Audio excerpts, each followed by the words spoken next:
Thank you, Richard. The local station is a proud supporter of something called Project Roadblock. It is a nationwide campaign we've been telling you about now for more than a week to curb drunk driving during the holidays, which is typically when crashes soar. And one local mother and her husband, they hope that their story will save lives. Last January, Stephanie Glover's son, 20-year-old Jacob Green, was killed by a drunk driver. He was standing on the exit ramp near Monument Road and 295 waiting for his car to be towed. He and a Good Samaritan, Robert Fisher, who had stopped to help him when his car got stuck in the mud, were killed when the drunk driver hit them as they stood there just on the side of the road. Joining me now is Jacob's mom, Stephanie Glover, and her husband, Darrell, who also, you've been involved with the group Mothers Against Drunk Driving, and you wish you weren't. Right. But this has gotten you involved because, as so many times that I've talked with people who have lost a loved one, and particularly a child, is this about trying to move forward and prevent it from happening to someone else? Because what else can you do to get out of this just wave of grief?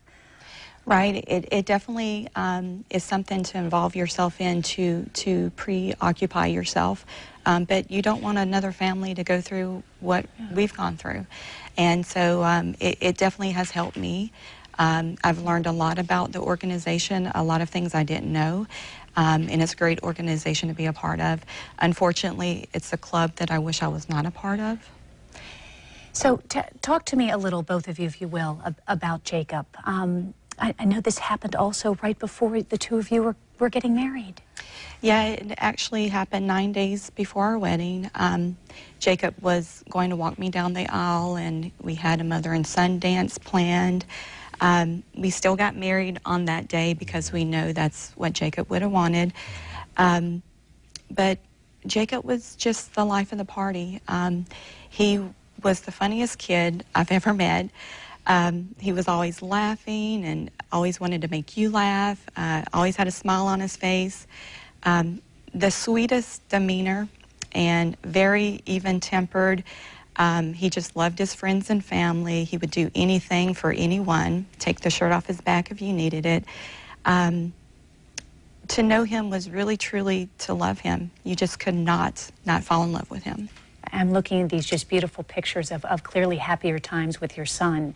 And I know that as you both were basically raising a young man, that you, I'm sure, talked to him about the dangers of drunk driving, and now to have had a drunk driver, also another young man who died in the crash as well, to take your son's life. Right. I know that there are young people out there watching, or at least parents of young children. Mm-hmm. Of teenagers who are old enough to go out and old enough to drive tonight. What do you tell them? Well, Jacob was only 20. He turned 2 months before this accident. And Leo Hayes, which was the driver, he was only 21. He was only a year older. And this was actually a fear of mine. I feared this all constantly. And some words that Jacob used to tell me just rings in my ears all the time. He said, "Mom, nothing's ever going to happen." And I think our young people really, truly think they're invincible. And, I would always, so right, tell him, be careful, be conscious of the other drivers. And he would say, "Oh, Mom, nothing's going to happen." But that is how our young people think. Darrell, do you remember what you thought when you heard about what happened? And I'm sure that both of you getting that just terrible call. Yes, it was something. I remember I got a knock on the door, and it was the police officer, two of them, and I opened the door, and it just scared me. But the thing was, he asked, was this the correct residence of Jacob Green? And I was wondering why, and I saw his clipboard had a picture of him, and I said, this is not good news. So first I thought maybe he got arrested or something. I think, okay.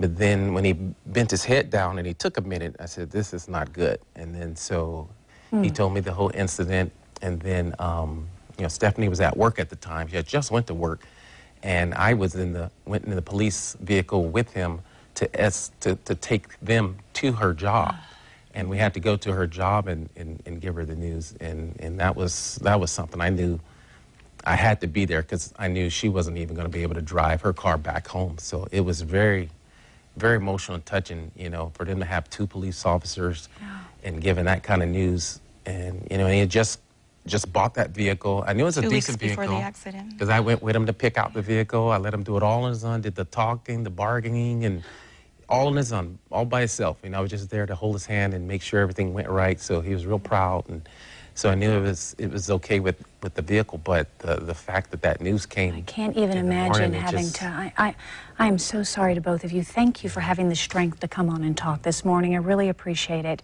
As part of Project Roadblock, by the way, we do want to invite you to sign the pledge that you won't drive buzz this holiday season. Again, Jacob was killed by a drunk driver. We posted a link on how you can get involved on news4jax.com. We'll be right back.